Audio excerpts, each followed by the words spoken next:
Kuwait நாட்டுக்கு house driver வந்து ஒரு ஆள் தேவைப்படுது. டியூட்டி வந்து பார்த்திங்கன்னா ஸ்கூல் ட்ரிப் தான் மெயினு.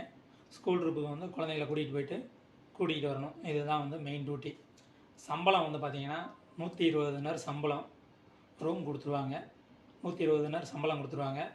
நீங்கள் உங்களுக்கு வந்து சிலிண்ட்ரு, அடுப்பு, அரிசி, பருப்பு இந்த ஐட்டங்கள்லாம் கொடுத்துருவாங்க.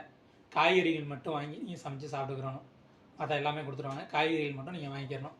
அது 110 தினார் சம்பளமும் ப்ளஸ் வந்து சாப்பாட்டுக்கு 10 தினாரும் சேர்த்து 120 தினாராக கொடுத்துருவாங்க. நீங்கள் அதில் வந்து சமைச்சு சாப்பிட்டுக்க வேண்டியதான். ஆல்ரெடி அந்த ரூமில் வந்து பார்த்திங்கன்னா அந்த வீட்டில் வந்து தமிழ் ஆளுங்கள்லாம் இருக்காங்க, ஸ்ரீலங்கா இருக்காங்க.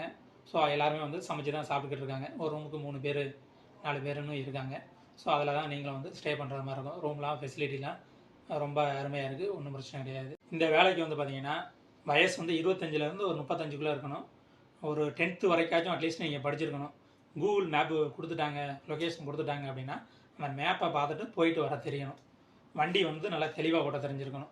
ஸோ அந்த மாதிரி இருக்கிறவங்க வந்து என்னை காண்டாக்ட் பண்ணுங்கள். ஸ்க்ரீனில் நம்பர் கொடுக்குறேன், என்னை காண்டாக்ட் பண்ணுங்கள். அர்ஜென்ட் விசா தான். விசாவுக்கு வந்து சர்வீஸ் சார்ஜ் வந்து 35 ரூபா கேட்குறாங்க. ஸோ அந்த விசா கொடுத்துருவேன், டிக்கெட் கொடுத்துருவேன். பிசிசி, மெடிக்கலு, ஸ்டாம்பிங் இது 3 நீங்கள் பண்ணி வரணும். அவ்வளோதான். விசா தேவைப்படுறவங்க மட்டும் கூப்பிடுங்க, மற்றவங்க யாரும் கூப்பிடாதீங்க.